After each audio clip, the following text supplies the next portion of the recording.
अच्छा, मैंने अभी गमले में पानी डाला है, अभी इससे क्या हो सकता है? बाबा जी पौधा बड़ा होगा। पौधा बड़ा होएगा।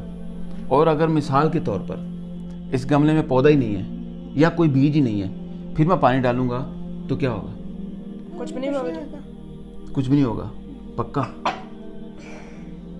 बिल्कुल इसी तरह हमारी जिंदगी होती है। ये पौधा समझो कि हम हैं, या ये गमला हम हैं। इस मिट्टी के अंदर अगर बीज होगा तो पानी असर करेगा, और ये पानी क्या है? मोटिवेशन। मोटिवेशन क्या? हम किताब पढ़ते हैं, हम किसी को सुनते हैं, जैसे हम लोगों को मोटिवेट करने की कोशिश करते हैं कि आप ये करोगे तो ये होगा, ये करोगे तो ये होगा। पॉजिटिव रहोगे तो आपकी ज़िंदगी में बेहतर होगा, नेगेटिव रहोगे तो ज़िंदगी में प्रॉब्लम आ सकती है। तो ये है मोटिवेशन, और ये है हम। अगर हमारे अंदर मोटिवेशन रिसीव करने के लिए बीज ही नहीं है तो कुछ भी नहीं होगा। जी बाबा जी। समझ आई?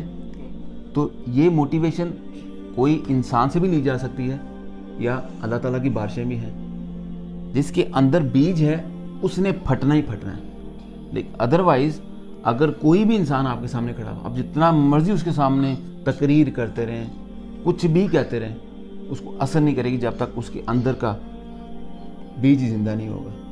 जी बाबा जी। ये चीज़ें अल्लाह ताला ने हमारे लिए पैदा की हुई हैं सीखने के लिए, कि इनको ऑब्जर्व करो, इनको देखो, और देख के अपनी ज़िंदगी को बड़ा बनाओ। इसलिए इंसान को क्या बोलते हैं? अशरफुल मखलूक़ात, ग्रेटेस्ट ऑफ द क्रीचर्स। जी बाबा जी। ठीक है? ये क्या है? मोटिवेशन। पानी क्या है? मोटिवेशन। और ये गमला क्या है? हम। इसके अंदर जो बीज है वो है हमारा ज़मीर। अगर वो ज़िंदा है हमें मोटिवेशन लगेगी, फील होगी। अगर वो ही नहीं है तो कुछ भी नहीं होगा। जी बाबा जी।